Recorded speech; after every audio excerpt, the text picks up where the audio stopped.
इसकी प्रॉपर्टी जो की थी ये 23/6 को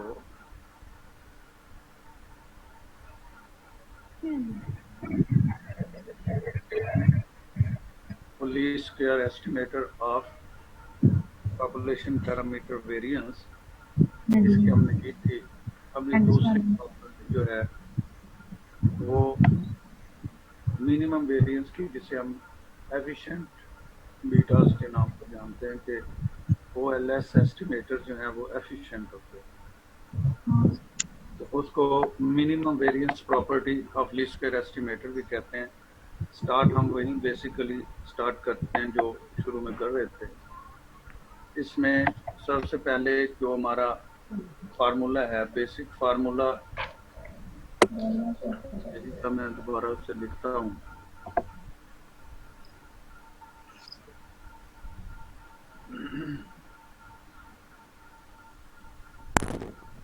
बेसिक फार्मूला ये था कि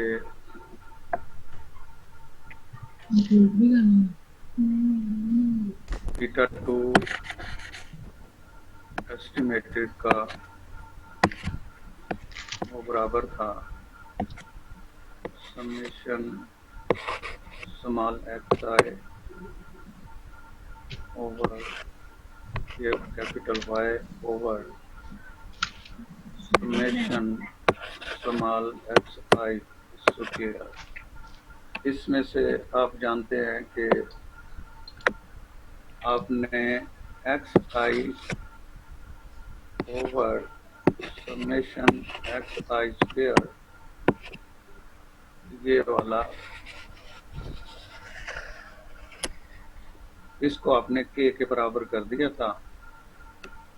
अब ये मजीद जो है xi के xi, इसको अगर आप देखें तो स्मॉल x आपको मैंने बताया था वो बराबर होता है x माइनस x बार के, तो इसका मतलब इसकी जगह x माइनस x बार लिखा जा सकता है। फिर जब इसका x का स्क्वायर होगा, अगर हम इस साइड का स्क्वायर लें तो क्या होगा, x माइनस x बार का भी स्क्वायर हो जाएगा, और इधर से सम से मल्टीप्लाई करें तो इधर भी, इसका मतलब ये वाली चीज इसके बराबर होगी। तो लिहाजा ये एक्सप्रेशन सेम है, ये हम एक दूसरे की जगह इनकी वैल्यूज हम पुट कर सकते हैं। ये हम ऐसा क्यों करते हैं, क्योंकि हम जब किसी चीज को प्रूव करना चाहते हैं कि उसका वेरिएंस वाकई मिनिमम है, तो हम मुख्तलिफ जब उसके एक्सप्रेशन आएंगे तो एक दूसरे के बराबर करके उसको हल करने की कोशिश करेंगे। अब चूंकि अगर जो एरर है वो मिनिमम है, इसीलिए वो एफिशिएंट होगा ना, कि अगर एरर जो है वो मैक्सिमम है तो फिर नहीं है। अब हम क्या करेंगे, हम फर्जी तौर पर कि ये जो अभी सामने फार्मूला लिखा हुआ है, ये फार्मूला हमारा है लीस्ट स्क्वायर मेथड से। अब लीस्ट स्क्वायर मेथड के बाद हम फर्ज करते हैं कि इसको कि बीटा 2 बराबर है समेशन KI और YI के। ये KI इसके बराबर है XI over summation XI square. अब हम इसको ये याद रखेंगे OLS मेथड से है। तो अब हम देखते हैं कि हम किसी और मेथड से निकालते हैं इसी बीटास को, लेकिन इस टाइम ये बीटास जो है वो बराबर किसके है, पहले वो K के था और K हमने फर्ज किया था कि वो बराबर उसके है जो OLS का था, वो K बराबर था X over summation XI square, यहाँ भी आई है। अच्छा, लेकिन अब इसकी जगह हम ये बीटा 2 उसका स्टार, ये स्टार जो है इसको स्टेरिक जो भी आप पढ़े, इसको हम इंडिकेट कर रहे हैं कि ये बीटा इस फार्मूला से नहीं है जो OLS, ये किसी और से है। इसमें वो K की जगह वो कहते हैं कि लेट अज्यूम वो डिफरेंट है, WI है और बाकी उसी तरह है। ये जो WI है ये बराबर नहीं है, फर्ज किया है वो KI के, यानी ये किसी और मेथड से हमने किया है। फार्मूला तो आएगा लेकिन ये वैल्यूज नहीं आएंगी, हमने ये फर्ज कर लिया। तो अब इसको आगे चलाते हैं कि अभी फिर उसके बाद क्या होगा। एक मिनट, ये जरा मैसेजेस आ रहे हैं, मैं उनको जरा चेक कर लूं। निकाला उसका कोई भी वैल्यूज आएगी तो वो ये बीटास की वैल्यू है। हमने फर्ज किया वो WI के बराबर होगा। तो जब वो WI के बराबर होगा तो इसका मतलब अब जरा हमने क्या करना है, हमने इस सारे एक्सप्रेशन को, इस सारे के सारे को एक्सपेक्टेशन जो है वो अप्लाई कर देनी है। ये मैं इसको जरा कलर कर लूं। इसको आपने एक्सपेक्टेशन से मल्टीप्लाई करना है। तो β2 के साथ एक्सपेक्टेशन लगी तो एक्सपेक्टेड वैल्यू β2 आ गया। अब आप जानते हैं कि जैसे KI जो है वो बराबर था x over summation xi square, तो ये x इसमें वेरिएबल जो था ये हमने फिक्स्ड किया हुआ था, ये फिक्स्ड वेरिएबल था। क्योंकि ये फिक्स्ड वेरिएबल है, ये फिक्स्ड हमने किया हुआ था। अब हम ये एक्सपेक्टेशन इस सारे में W से मल्टीप्लाई नहीं करेंगे बल्कि बाकी उसी तरह रखेंगे y से, जो कि रैंडम वेरिएबल है। y हमारा अजम्पशन के हिसाब से, अगर आपको अजम्पशन याद होगी हो तो वो था रैंडम वेरिएबल, वो जुबानी याद रखनी है। ये रैंडम वेरिएबल है, इसका मतलब ये कोई भी वैल्यू अडॉप्ट कर सकता है। ये यहां तक हमने इसको जब किया तो उसके बाद अब हम इसको नेक्स्ट देखते हैं कि जब भी आपके पास, इसको मैं फिर वो दोबारा लिखता हूँ फार्मूला, मेरे ख्याल में अभी आपको याद हो जाना चाहिए कि जब आपके पास y is equal to β1 plus β2, ये हमारा मॉडल x प्लस ये रेजिडुअल ये हो, जब हम इसकी एक्सपेक्टेशन करेंगे, इसको अप्लाई करेंगे तो उस एक्सपेक्टेशन में y की, आप जानते हैं कि जब एरर टर्म इसमें β1 β2 पैरामीटर्स हैं, xi फिक्स्ड है, तो सिर्फ वेरिएशन में ये है। तो ये हमारे expected value of error term जो है वो 0 के बराबर हो जाती है।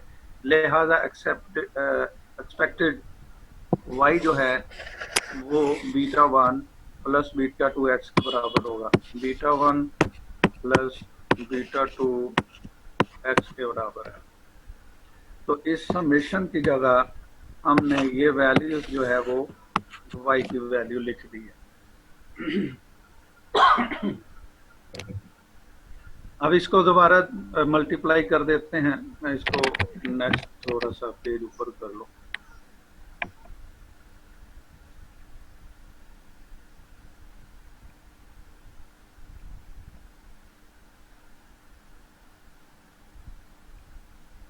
अब इसमें देखें कि ये WI जो है वो मल्टीप्लाई करेगा W और β1 बाहर आ जाएगा और समेशन WI साथ ही रहेगा, मल्टीप्लाई हो गया। फिर इस समेशन WI को मल्टीप्लाई करेंगे अगली टर्म से, β2 समेशन WI xi के तौर पर आ जाएगा। अच्छा, ये एक्सप्रेशन हमारे पास आ गया कि ये उसकी बेसिकली एक्सपेक्टेड वैल्यू, ये बीटा के कब वैल्यू बराबर होगी ताकि इसको ये दूसरे मेथड से जो हमने ये कैलकुलेट किया है वो अनबाइस्ड हो। तो उसमें आप देखेंगे कि अगर ये WI जो है ये वाला, इसका कलर ग्रीन कर देता हूं मैं, कि अगर WI जो है 0 होगा तो ये सारे एक्सप्रेशन को 0 कर देगा। और इधर β2 कैलकुलेट करने के लिए मैं इसका इधर β2 लगाना भूल गया था, ये β2, इधर β2 तभी बचेगा अगर ये वाला एक्सप्रेशन 1 के बराबर हो। फिर ये जो OLS के अलावा जो हमने कैलकुलेट किया है, ये फिर एस्टिमेटर जो है वो अनबाइस्ड होगा। इसका मतलब ये दोनों का बराबर, इसका WI का बराबर 0 पे होना जरूरी है और समेशन WI xi इसका 1 के बराबर होना होगा। तो फिर ये दोनों साइडें यानी एक्सपेक्टेड बीटा 2 स्टैटिक बराबर होगा पॉपुलेशन पैरामीटर के। तो उसके लिए अब हम दोबारा करते हैं कि अब बेसिकली हमने मिनिमम वेरिएंस की तरफ जाना था, तो ये हमने अनबाइस्ड का भी उसका अदर मेथड से इसी चक्कर में होगा। अब आपके पास जो वो चल रहा था सिंपल, उसी को अब आप वेरिएंस अप्लाई कर देंगे, यानी अदर मेथड से जो आपने किया है OLS के अलावा कोई भी मेथड हो, उससे जो आपने किया है तो वो बीटा 2 एस्टिमेट आपने किया था, वो अनबाइस्ड से हमने अनबाइस्ड बीटा 2 बराबर है WI Y। ये माइक अपना बंद करके दरवाजा बंद करवाएं यार। अच्छा, इधर भी वेरिएंस अप्लाई करें तो इस साइड पर वेरिएंस ये बीटा 2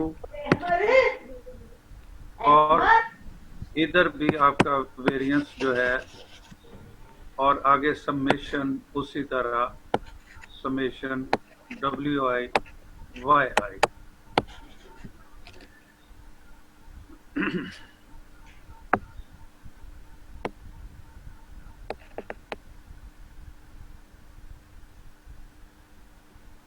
समेशन WI YI।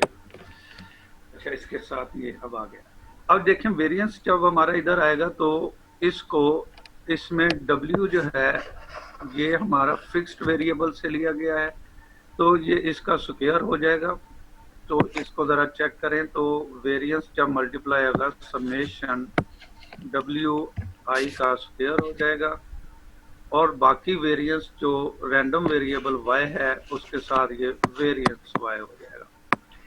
और अब आप जानते हैं कि ये जो वेरिएंस y होता है ये बेसिकली बराबर जो आप एरर टर्म निकलती है उसका जो वेरिएंस निकालते हैं ये उसी के बराबर होता है। यानी जब आप जो है मसलन आपका x वेरिएबल एक कॉलम है, y कॉलम, ये यानी मैंने इसको चेंज कर देता हूँ कि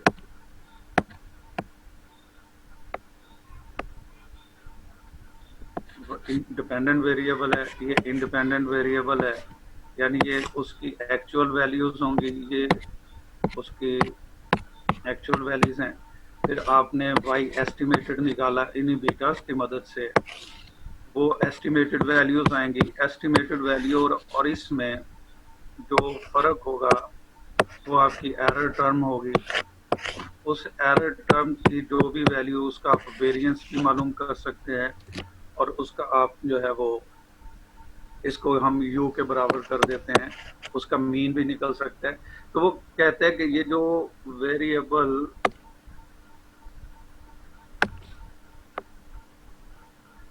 ये जो वेरिएंस y है ये बेसिकली ये जो आप एरर टर्म कर रहे होते हैं उसी का वेरिएंस होता है।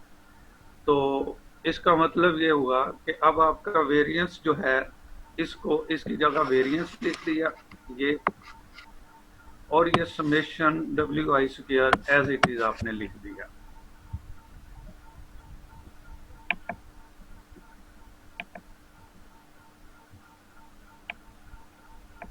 अब यहाँ पर मैथमेटिक्स थोड़ी सी उसने अप्लाई की है। आप जानते हैं कि अगर किसी चीज में वही चीज जमा कर दी जाए, वही माइनस कर दी जाए तो कोई फर्क नहीं है। अगर मिसाल के तौर पर हमारे पास 10 है, 10 में एक दफा हम 6 माइनस कर दें और एक दफा हम 6 जमा कर दें तो वो 10 ही रहेगा, ठीक है, उसमें फर्क नहीं आएगा।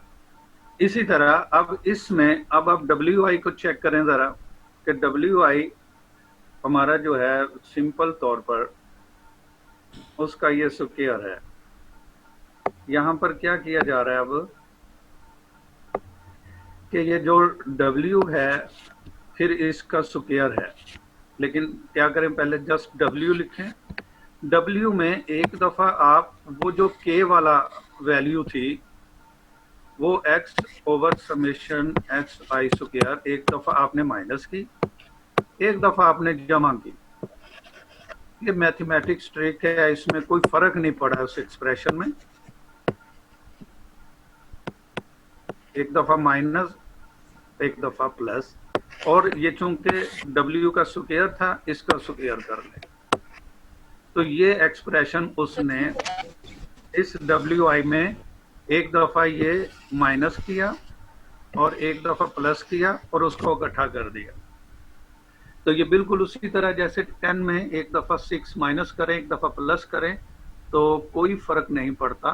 तो ये मैथमेटिकली जो अलजेब्रिक अपने एक्सप्रेशन देखा, इसमें भी कोई फर्क नहीं पड़ेगा, लेकिन ये हमारे लिए आसान हो जाएगा आगे इसको सॉल्व करना। अब देखें जरा, ये सारे का सारा इसका कलर मैं कर देता हूं, और यानी ये येलो कर देते हैं। उसने इस सारे एक्सप्रेशन को सिलेक्शन नहीं होती ना बहुत बार, इस सारे एक्सप्रेशन को उसने ए कह दिया जमा बी, और इस सारे एक्सप्रेशन को उसने बी कर दिया। तो इसका मतलब ये स्क्वायर हो गया। ये क्या बराबर होगा, A square plus B square plus 2AB। ये बेसिक अलजेब्रा उसका रूल है। तो ये बिल्कुल उसी तरह सारा उन्होंने लिया। अब ए का स्क्वायर, ये सारा ए जिसको बराबर किया उसका स्क्वायर, ये बी का स्क्वायर, ये बी का, ये सिग्मा उसने मल्टीप्लाई सभी के साथ कर दिया। तो अभी चले मैं अगर इसको अलहदा कर देता हूं तो फिर आपको आसानी हो जाएगी। अगर हम इसको यहाँ पर पहले लिख लें इसके साथ कि इसका ए का स्क्वायर वो आएगा WI माइनस XI बटा समेशन XI का स्क्वायर, ये ए का स्क्वायर प्लस बी का स्क्वायर, उसमें आपके पास बी जो है वो आएगा XI over summation XI square, इसका स्क्वायर 2 फार्मूले का, फिर उसके बाद ए आ जाएगा और ये बी आ जाएगा। मैं उसको लिखता नहीं करता हूँ। फिर उसके बाद उसको जो है वो आपने सम और इससे मल्टीप्लाई कर देना। तो इसका क्या हो जाएगा, ये सारा जब मल्टीप्लाई पहली एक्सप्रेशन से होगा तो वो सम भी साथ आ जाएगा और ये भी आ जाएगा, ये एक्सप्रेशन प्लस फिर ये और सम जो है इसके साथ लग जाएगा इसका, ये सम में से। तो फिर इसी तरह ये 2 के साथ दोनों मल्टीप्लाई कर जाएंगे। उसने ये स्टेप इकट्ठे कर दिए।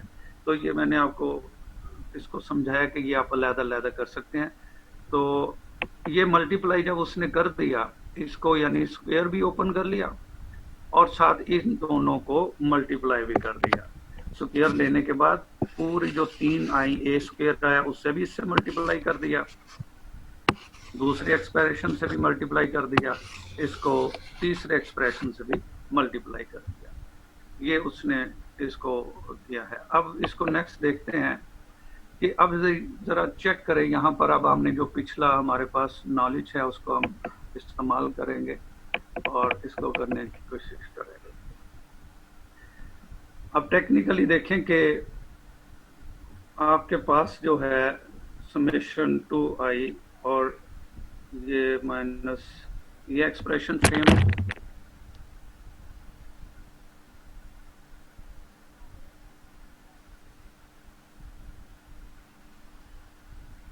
ऊपर वाला एक्सप्रेशन सेम है। ये जो है इसमें से ये 1 ओवर समेशन XI स्क्वायर उसने बाहर लिया है। तो बाकी आपके पास XI square over summation XI square जो है ये उसने 1 के बराबर कर दिया, क्योंकि जब ये दोनों मल्टीप्लाई करेंगे तो ये उसका स्क्वायर हो जाएगा। ठीक है। अब आप जानते हैं कि ये बराबर होता है यानी KI स्क्वायर पीछे हमने पढ़ा था, जो कि वो बराबर होगा एक्स आई स्क्वायर ओवर समेशन एक्स आई स्क्वायर, और वो बराबर होगा 1 के। ये पीछे हम ऑलरेडी इसको पढ़ चुके हैं। तो इसका मतलब ये हुआ कि इस सारे की जगह 1 लगा और ये उसी तरह मल्टीप्लाई 1 से हुआ, तो ये एक्सप्रेशन आ गया। ठीक है, अब रह गई अगले एक्सप्रेशन की बात। तो उसमें सिंपल तौर पर इसमें जरा चेक करें तो आपको नजर आएगा कि समेशन ये W जो है, W और माइनस एक्स आई और एक्स आई और समेशन एक्स आई स्क्वायर, ये के आई के बराबर है।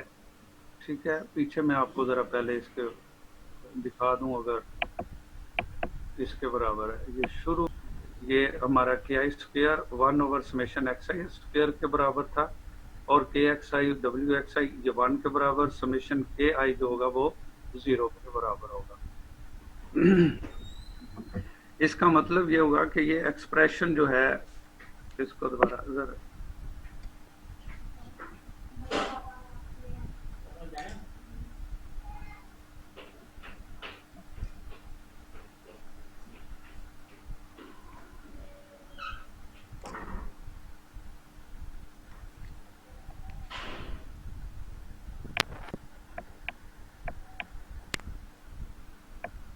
ये नीचे भी इसको लिख दिया है कि अब ये एक्सप्रेशन हमने कैसे 0 के बराबर करना है। कि इसका ये वेरिएंस है, ये डब्ल्यू आई है, और अगर ये डब्ल्यू आई जो है ये x I over summation X I square के बराबर हो, तो इसका मतलब उसी में से उसका 0 करेंगे। जब ये एक्सप्रेशन 0 हो जाएगा, ये सारे को 0 कर देगा।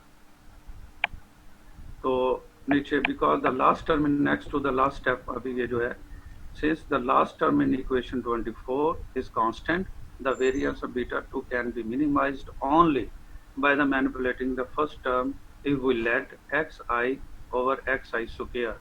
यानी ये तभी ख़त्म होगी ये वाली अगर उसमें w को आप x, यानी इस w को अगर आप बराबर करते हैं, ये उसी वक्त मिनिमम होगा अगर w जो है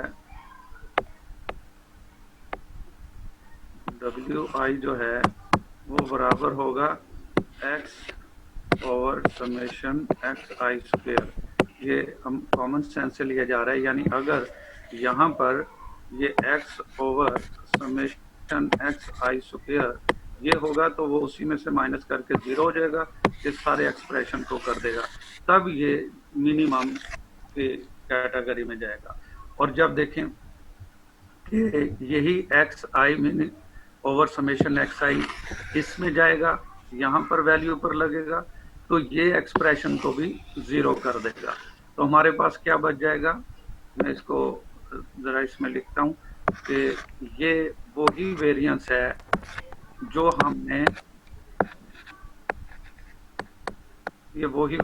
हमने निकाला था OLS मेथड से। तो इसका मतलब ये हुआ कि ये एक्सप्रेशन जब खत्म होंगे तो इसका मतलब WI उसी के बराबर है, तो ये तो एक्सप्रेशन लीस्ट का ही निकल गया। हालांकि हमने बीटा 2 स्टार जो है फर्ज किया था किसी और मेथड से हमने कैलकुलेट किया, तो और मेथड में भी जब वो उसका वेरिएंस उसी तरह का निकला जिस तरह, इसका मतलब या तो वो उसके बराबर है या उससे ज्यादा है। लेकिन अगर उसके बराबर है तो ये वही बात जाहिर कर रहा है कि वो लीस्ट मिनिमम यानी सबसे कम था, जिसको हमने OLS को कहा था कि इसका वेरिएंस जो है वो कम से कम होता है। ये उसको इस तरह से हमें करना होगा एक्सप्लेन, और इसको प्रूव ऐसे करना है। ये हमारे पास आगे नीचे इसको दिखाते हैं। तीसरी प्रॉपर्टी जो है उसकी,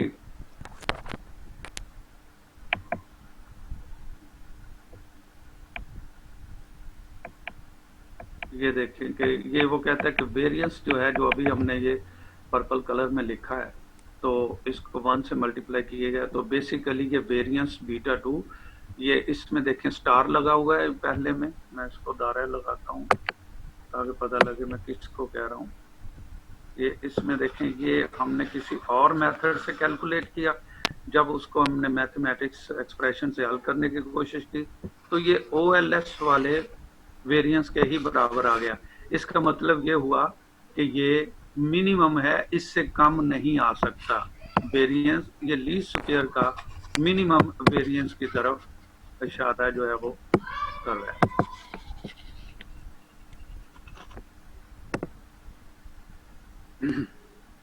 अच्छा, ये तीन बल्कि चार प्रॉपर्टीज थी जिसको हमने देखा है, अभी तीन हुई हैं कि उसी को मैं एक थी कि भी अनबायसनेस, मैं दोबारा उसको लिख देता हूँ।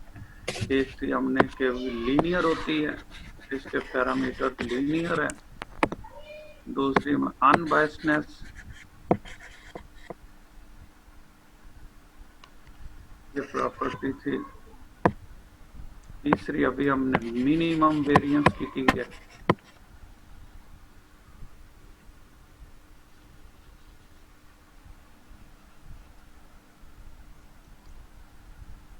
और चौथी जो होगी वो उसके कंसिस्टेंट पैरामीटर की होगी, कंसिस्टेंसी की, कंसिस्टेंसी की होगी। ये अभी तीन जो हैं, पहली तीन हमने की हैं। तो कंसिस्टेंसी में ये होता है कि अगर सैंपल साइज जो है वो बढ़ा दिया जाए, यानी consistency of least square estimator, तो अगर सैंपल साइज बढ़ा दिया जाए तो वो जो क्या कहते हैं उसके पैरामीटर्स जो होंगे वो उसकी ब्लू प्रॉपर्टी की तरफ चले जाएंगे। इसको मैं जरा रब कर दूं।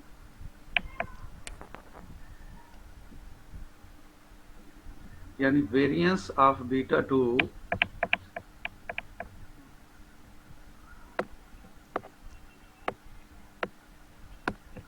variance of beta 2 tend to 0 as n increases, इसको हम कहते हैं कि वो कंसिस्टेंसी है कि जब n जो है सैंपल साइज बढ़ा दिया जाएगा, इंडेफिनेटली बढ़ा दिया जाए, तो वो वेरिएंस जो है वो बीटा 2 का वो 0 के करीब आ जाएगा।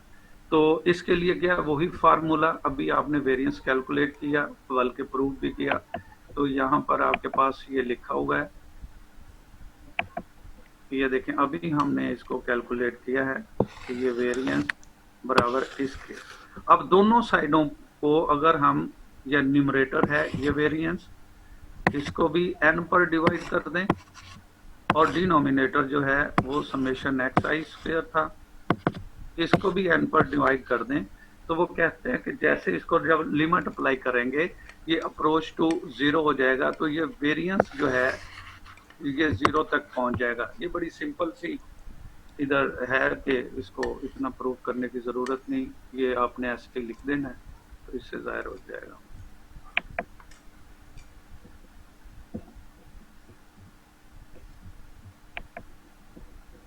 यानी अगर हम उस फार्मूले को, बीटा 2 के फार्मूले वेरिएंस को दोनों साइडों पर, यानी न्यूमरेटर में और डिनोमिनेटर में n पर डिवाइड कर देंगे तो वो 0 के बराबर हो जाएगा। अच्छा, ये हमारा, अब हम इसकी प्रॉपर्टीज जो हैं वो उसको की जो हमने इसका देखना है वो हमारे पास है कि हाइपोक्सी टेस्टिंग जो है वो क्या करना है। ये मैं आपको बुक से ही करवा रहा हूँ, ये गुजराती की। पहले मैं इधर से स्नैपशॉट ले लेता था तो आपको, क्योंकि इसमें जो गैर मुतलका मटेरियल था वो मैं नहीं लेता था, तो इधर आप डायरेक्ट हम उसको छोड़ देंगे और उसको करने की कोशिश करते हैं। चलें देखते हैं। अब इसमें हाइपोक्सी टेस्टिंग में आपको कुछ चीज़ों का पता होना चाहिए, बेसिक हैं वो, आप स्टैट में आपने पढ़ी भी हुई हैं, फिर हम उसको रिवाइज कर लेते हैं। सबसे पहले जो है ये देखें, टाइप एरर 1 है, ये टाइप एरर 1, ये क्या होती है जी, टाइप एरर 1, टाइप एरर 2 और लेवल ऑफ सिग्निफिकेंस, ये बेसिक हैं, प्रोबेबिलिटी डिस्ट्रीब्यूशन, कॉन्फिडेंस इंटरवल। हाँ जी, टाइप एरर 1 में आप देखते हैं कि आपका एक नल हाइपोथेसिस होता है, एक आप कह लें कि अल्टरनेट हाइपोथेसिस होता है। अच्छा जी, पहले हम लिखते हैं, मैं वो यहीं पर आगे देखते हैं अगर उसने एक्सप्लेनेशन दी हुई है, वरना मैं खुद ही इसको करता हूँ।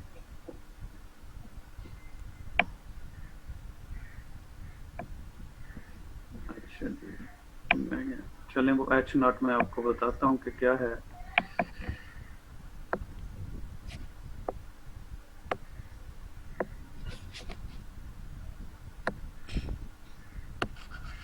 इस एच नॉट को हम नल हाइपोथेसिस भी कहते हैं।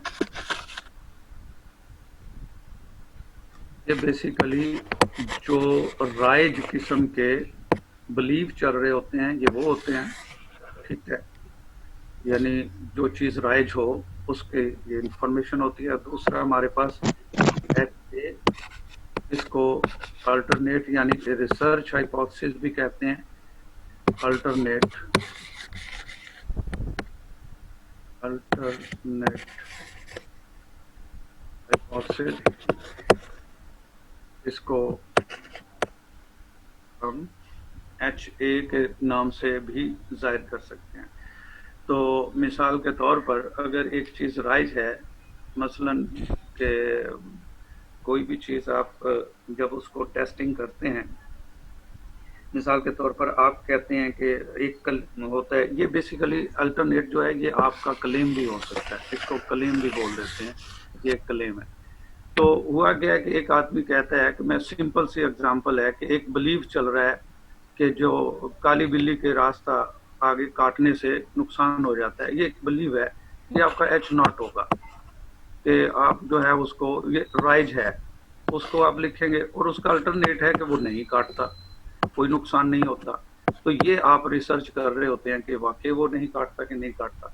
तो जब आपका ये रिजेक्ट हो जाता है तो एच नॉट को रिजेक्ट करते हैं, तो दूसरे लफ्जों में हम अल्टरनेट को एक्सेप्ट कर लेते हैं। यानी जो भी, अगर आप कहते हैं कि इस सीरीज का मीन जो है वो 15 है, ठीक है, तो जब ये 15 आप कह रहे हैं तो ये राइट चीज है, तो आप उसको चेक कर रहे हैं कि ये 15 है कि नहीं है। आप कहते हैं इससे ज्यादा होगा, क्लेम आपका ज्यादा है, तो वो जो 15 का अल्टरनेट होगा, यानी पहले आप कहेंगे कि मीन जो है, अगर आपने ये ऑलरेडी एग्जिस्ट है, एक कहता है कि मीन जो है वो 15 है इसका, फिर जब आपने उसको, ये एच नॉट है आपका, अच्छा एच ए क्या होगा, इसके ऑपोजिट क्या होगा कि ये बराबर नहीं है 15 के, तो ये आपका अल्टरनेट जो है वो हो जाएगा। अच्छा, अब बात का होता ही है कि नल हाइपोथेसिस जो है वो ट्रू होता है, तो वो वाकई यानी ये 15 के ही बराबर है, लेकिन हम उसको रिजेक्ट कर देते हैं, तो ये हमारा क्या होगा, टाइप एरर 1 होता है। और दूसरा ये होता है कि ये हमारा जो होता है वो फॉल्स होता है, लेकिन हम इसको एक्सेप्ट कर लेते हैं कि ये गलत हाइपोथेसिस था, लेकिन हमने उसको, ये टाइप एरर 2 कहलाती है। ये टाइप एरर 1 और टाइप एरर 2 जब हम हाइपोथेसिस टेस्टिंग करते हैं कि जो हमारे क्लेम है वो ठीक है कि नहीं है, तो हम इनको इस्तेमाल करते हैं। तो इसको अमूमन जो है, जो टाइप एरर 1 है, इसको अल्फा से हम करते हैं, अमूमन आपको अल्फा से करते हैं। और ये लेवल ऑफ सिग्निफिकेंट भी होता है, मतलब जैसे हम कहते हैं कि 5% लेवल ऑफ सिग्निफिकेंस, कि जहां पर ये सिग्निफिकेंट है, तो इसका मतलब ये है कि उस, यानी ट्रू पैरामीटर, ट्रू जो एच नॉट है, उसको रिजेक्ट करने के चांसेस जो है वो 5% हैं। अच्छा, ये मुझे इंडिकेशन आ रही है कि आपका टाइम खत्म हो गया, तो यहीं से ना हाइपोथेसिस